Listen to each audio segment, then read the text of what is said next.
બા લાવો આ બધા ઘરેણા હાંસવીને તેજોરીમાં મેકી દઉં.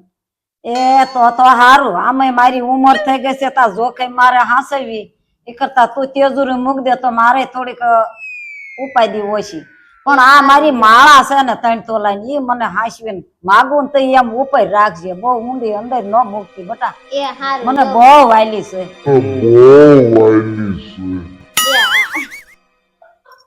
ચા પાણી નું કાક કર. એ મને તો લાગે છે કે મારા બાપાએ ચા પાણી બનાવવા જ વળાવ્યું છે. એ તો પી લો સા હવે. અરે સેજલભાઈ તમને તો ખોટું લાગી ગયું. મારા ભાઈ તો ઠેકડી કરે છે. સા હાટું તો તારી ભાઈ પ્યારે માથાકૂટ થાય છે. આની ચા પીવી લાગે એટલે મસ્તા લે ઈ હું બોલતી એનું મોઢું જ કઢીના પાટિયા જેવું છે. ક્યારે એ તું નાની થઈ ત્યારે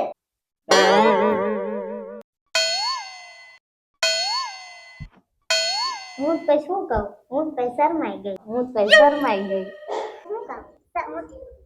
ત્યાં તો હું વધુ પોઠી પડી વધુ શરમાઈ ગઈ. क्या बोला तूने नहीं पहले क्या बोला चल તમાર હાવ હું થયું કે બેન કાઈ નતું થયું એમ જાવ તું તે વઈ જા.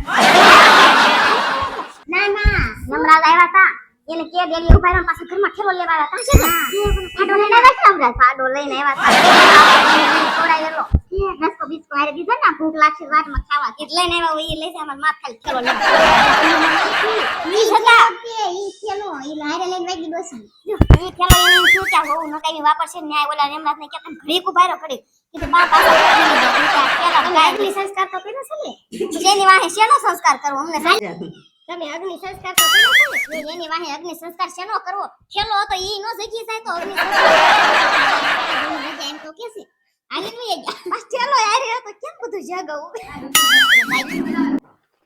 હા શું કહું છું ભાઈ હવે તો ઘરમાં હું એકલી થઈ ગઈ બા થોડા દી પહેલા જ માં ઘરે આવ્યા મને આખાની ભલામણ કરતા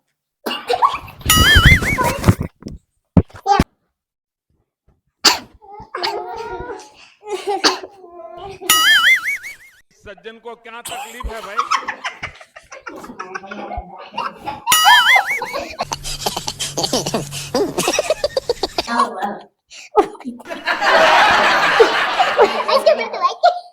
अंशवर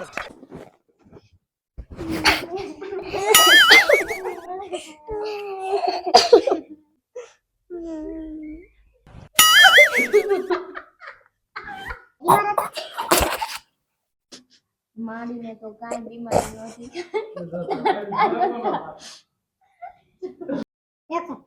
તમારે તો દુખના દુખ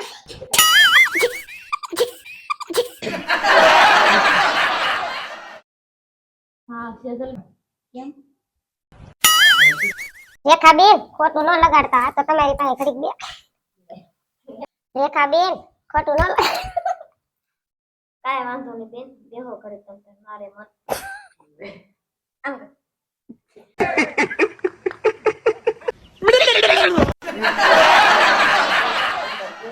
મારે મને આવું થાય દાંત કાઢી ગયા જો તો